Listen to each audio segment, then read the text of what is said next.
This is Tom Torero, one of the most famous and beloved men's dating coaches. On 31st December 2021, it emerged that Tom had ended his own life. While the details are still scarce, we do know this occurred a couple of weeks after this hit piece by Newsweek journalist Danya Hajiji was published. Hajiji not only set out to rip Torero to shreds, but also made moves to have him banned from all online platforms, including his website host, social media networks, and payment processors, essentially erasing his only sources of income. This wasn't the first time she had tried to cancel a dating coach either. A couple of months earlier, she went for Mike K, better known as Pickup Alpha. It comes after an investigation by BBC journalist Miles Bonner in 2019 resulted in dozens of dating coaches having their YouTube channels deleted, essentially losing their livelihoods in the process.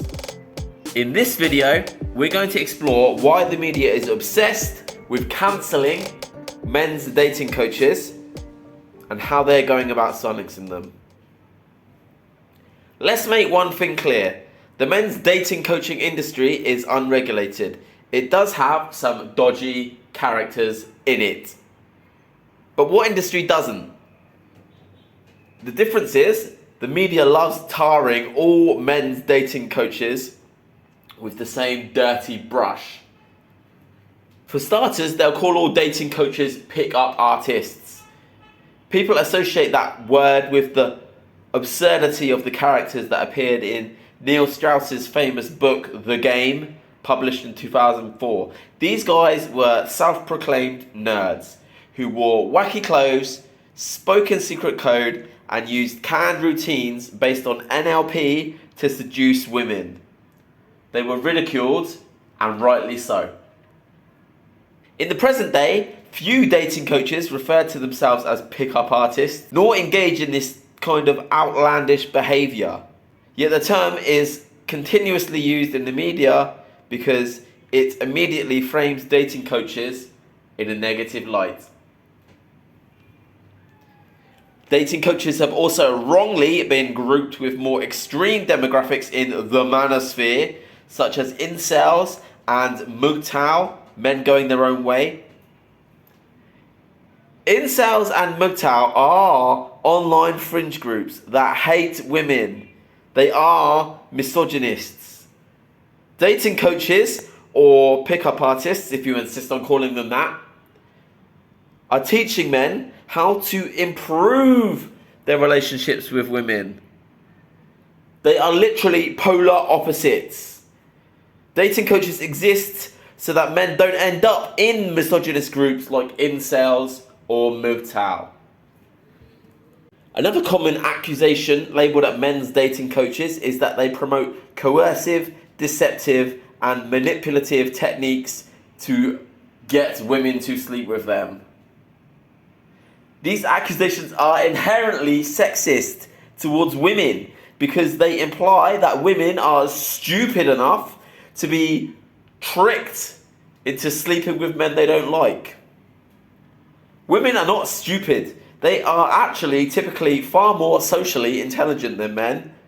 I suppose these journalists don't understand that. Dating coaches teach men how to approach women in a manner that makes them feel comfortable and excited to say yes to swapping contact details, going on a date, or going back to a man's home to have consensual sex. Let me give you an example. Let's say you saw a woman at a bar, she's surrounded by her friends. You could be a really good looking guy, this woman's exact type. But if you approach the group, interrupt them, you say, "Excuse me, I think you're really gorgeous. Do you want to come back to my place to have sex?" The woman would almost 100% of the time say, "No, absolutely not." Even if she wanted to have sex with this good-looking guy, she is not going to admit that to him, and especially not to her friends. Women like having sex, but they also have a reputation for being pure and innocent that they want to protect. Now, a dating coach might teach a man to befriend the whole group, then invite the one he likes to the bar for a couple of minutes where he can flirt more, then perhaps invite her back to his place for a nightcap or an after party, an offer which he's far more comfortable and excited to say yes to. Then if she likes him, perhaps they end up sleeping together. She can tell herself and her friends that one thing led to another and it just happened, but that's a win-win for both of them, right? Well, in the hit piece on Mike K, the Newsweek journalist Danya Hajiji describes this scenario as isolating female targets from their friends at nightclubs, forcibly derailing the women's evenings, lying to them, and pushing them into going along with plans. There are dozens of examples of this journalist using aggressive wording to describe perfectly innocent actions. None more loaded than when she says pickup artists are self-professed dating coaches who teach men how to get women to have sex with them. While that's technically true, she could have said pickup artists are self-professed dating coaches who teach men how to approach women in an attractive and arousing manner. Her choice of words implies that women are helpless victims who couldn't possibly ever want to meet or have sex with a man who approaches them in a nightclub. This is a common theme of articles about dating coaches. Okay, so what did Tom Torero do wrong? Tom Torero sold a digital course on his website called Stealth Seduction, which featured video and audio footage of him approaching women and going on dates, essentially demonstrating how he approaches women and builds attraction. This serves as proof that his teachings are effective. Now, the laws for these type of recordings are different in different parts of the world. In many parts of the world, if you don't include any personally identifying information, it's completely legal to do this. In fact, it's common practice for dating coaches to offer this type of educational product behind an online paywall. The Newsweek article on Tom suggests, while the women's names tend to be muted, footage viewed by Newsweek suggests at least one woman's first name was not edited out. But clearly some effort has been made to protect these women's privacy. This one first name that wasn't edited out could have been a careless error on the part of Tom and his team. However, the article also leads with the fact that Stealth Seduction contains audio footage of Tom having sex with one of the women he met. Now, while I think this is crossing a line, the article states that this is not illegal in the UK. However, it would appear to be a breach of the terms of various online platforms that Tom Torero was using, so the journalist Danya Hajiji took it upon herself to contact the likes of PayPal, Amazon, MailChimp, YouTube and Stripe to alert them about these apparent rule breaches. She also put more pressure on these firms by naming them in the headline of her article. She used a similar tactic with Mike K for similar reasons. It's a common cancel culture strategy. Find one thing your enemy did wrong and pressure all media companies to erase that person because of it. The question is, why are the big media companies working so hard to erase men's dating coaches from the internet? It's true that the media love to create outrage. Fear and outrage attract a lot more eyeballs than butterflies and rainbows. For sure, an article about the great work that dating coaches do to help cure men's shyness, loneliness, anxiety, or social awkwardness.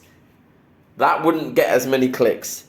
I'm not expecting that article to ever be published. But why go the extra step to cancel dating coaches forever? Why doesn't the media want this advice to be available to men? I'd imagine these journalists will say they're protecting women from being approached by creepy guys. But the truth is, they're actually achieving the complete opposite. Like I said, dating coaches teach men how to approach women in a manner which will make them comfortable and excited to say yes to connecting with them. Most men have no idea how to see a woman they've never met, approach her, and create an emotional bond this way. But they still want to meet a hot chick. So what do? Well, some guys will try and approach her anyway, do a terrible job, and end up making her feel desperately uncomfortable. But the majority of guys will just not do anything, go home, rely on swiping dating apps or getting drunk in a club to try and meet a nice woman. And if that doesn't work, then they're going to become one of these lonely, frustrated guys who are bitter at women. Maybe they end up joining one of these online misogynist hate groups and shooting up a school. And by the way, what's happening when these guys are getting drunk at the club? Do you think these clueless and frustrated guys are approaching women in a respectful manner? Or are these the guys who are harassing women, groping them on the dance floor, not taking no for an answer, slipping pills into their drink, following them home late at night, sending photos of their genitals, and whatever else? The men who know how to connect with women aren't the ones sexually assaulting them. It's the frustrated and clueless guys doing that. And by trying to cancel men's dating coaches, these journalists are creating more men like this. So take a bow, Danya Hajiji. Take a bow, Miles Bonner. You're helping to create a world where more men are frustrated and more women are in danger. There are other conspiracy theories I've heard about the powers that be, the people who own the media companies, the oligarchs at the very top of the world, that they want to create a war of the sexes. They want to divide and conquer because that makes us easier to control. They want to make men less masculine, less empowered and less happy because then we're easier to control. There's also a very interesting theory that these head honchos of the media and of the world really, they believe that the world is overpopulated and that's why they're trying to create this disconnect between men and women so we end up having less children or something.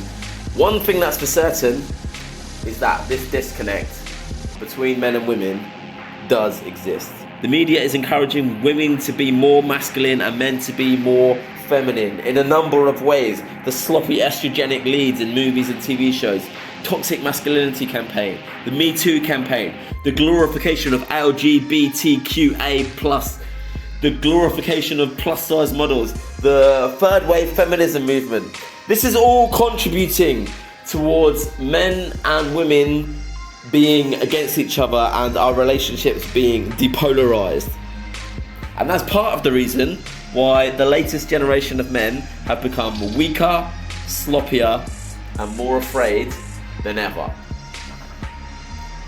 Now add on the rise of communicating and dating through smartphones exclusively, the global lockdowns, the stricter laws on harassment in certain parts of the world, and we are well on the way to creating a society that has no idea how to connect with each other.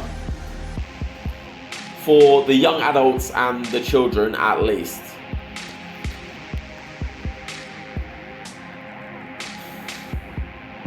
That's why I decided to write my latest book, Big Dick Energy. This book features 12 powerful exercises to help young men summon their natural masculinity to become braver, more assertive, and more charismatic. There's a particular focus on dating and being able to meet amazing feminine women. But let's be honest, the skill of being able to unleash your masculinity is going to help you achieve your goals, whether that's in business, fitness, your social life, your dating life, or whatever else you're trying to achieve. If you want to buy that book, there is a link in the description to do that. If you enjoyed this video, please click the like button, comment, and share it with your friends. That is the absolute best way to get this message out to more people. Rest in peace, Tom Torero. My name's Joe Elvin, and I'll speak to you real soon.